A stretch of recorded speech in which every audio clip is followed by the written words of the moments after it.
Un grand bonjour à chacun de vous, que vous soyez en Haïti ou un peu partout à travers le reste du monde.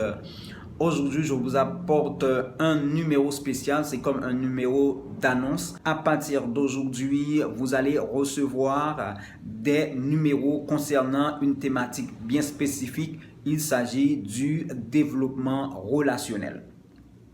En fait, pourquoi le développement relationnel? C'est parce qu'il y a une promotion pour le développement personnel. Si vous allez sur Internet, Google ou sur YouTube, par exemple, eh bien, vous allez trouver beaucoup de formations, d'informations sur le développement personnel. Et moi, particulièrement, je pense qu'il y a un culte de la personne, il y a une valorisation excessive du moi au détriment du nous. Donc, je pense qu'on doit valoriser un peu plus le nous, on doit valoriser un peu plus le relationnel. Donc, c'est pourquoi j'ai dit toujours à mes amis que la réussite est d'abord relationnelle. Ça veut dire c'est important de savoir combien est-ce que vous avez des amis, des vrais amis. Est-ce que vous êtes dans une relation plutôt stable? Ça veut dire quand je parle de développement relationnel, je veux dire que développer des liens solides, des liens amicaux solides, des liens sentimentaux solides, des liens professionnels solides. Il y a même un auteur qui s'appelle Alex Lenné qui, dans son ouvrage Faire de sa vie une histoire, qui explique que on passait des liens solides à des liens liquides. Ça veut dire on était dans une société, je dirais, conservatrice. Il a pris des exemples pour nous expliquer comment c'était avant. Par exemple, quand on prend des stylos, on avait des stylos à réservoir. Quand on a un stylo, c'était pour toujours, pour très longtemps. L'exemple des rasoirs, quand on avait un rasoir, c'était pour longtemps. Et on a transformé tout cela. On a voulu créer une vie plus facile, mais ça complique un peu les choses. Pourquoi? C'est parce que on passe d'une société conservatrice, d'une société, je dirais, de valeurs, et à une société très facile.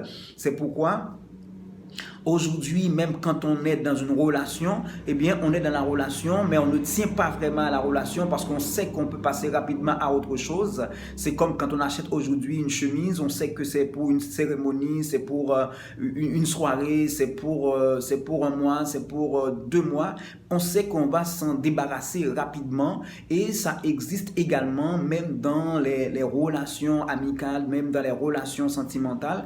On est ensemble, on est amis, mais pas totalement, pas vraiment. On est très bien personnellement, on a beaucoup de valeurs personnellement, individuellement, on a beaucoup de valeurs et on a beaucoup de diplômes, on arrive à réussir personnellement, mais dès qu'on rentre dans une relation, dès qu'on doit vivre ensemble, eh bien ça devient fébrile, ça devient anxieux, on tape de tous bords, on ne sait pas si on fait beaucoup trop, si on ne fait pas assez, donc on s'engueule et puis il y a beaucoup de turbulences dans la relation. Donc ça fait que on construit une société que le solo est primé sur le vivre ensemble. Moi, je pense que je dois, en tant que psychologue, en tant que professionnel en santé mentale, je dois partager avec vous certaines stratégies, certaines pistes pour nous aider à vivre des relations beaucoup plus solides, des relations beaucoup plus stables, pour sortir dans cette fébrilité, dans cette anxiété, je dirais, chronique dans les relations. On a besoin de valoriser le développement relationnel au lieu d'être le moi, au lieu de dire voilà tout ce que je possède, tout ce que je peux faire, mes diplômes, mes compétences, mais est-ce qu'on peut vivre ensemble? Est-ce qu'on peut tirer le maximum ensemble? Est-ce qu'on peut profiter de la vie ensemble? Et je pense que actuellement, un peu partout à travers le monde, c'est le grand problème. On ne peut pas vraiment profiter de la vie ensemble. C'est comme si quand on est seul, on est plus productif, on peut créer une entreprise seul, on peut monter un projet seul, mais dès qu'on doit se mettre ensemble, eh bien, les galères commencent. Donc, pour cela, j'ai créé également un blog que je vais mettre en dessous. Ça veut dire juste à côté du titre de cette vidéo, vous allez voir un petit triangle. Donc, vous allez cliquer dessus et en dessous, vous allez voir les liens pour vous conduire à mon blog qui va vous donner beaucoup plus de formations sur le développement relationnel, et sur le blog, on va pouvoir discuter ensemble, on va pouvoir partager, il va y avoir des questionnaires, il va y avoir des challenges pour voir un peu comment faire pour développer des relations beaucoup plus solides.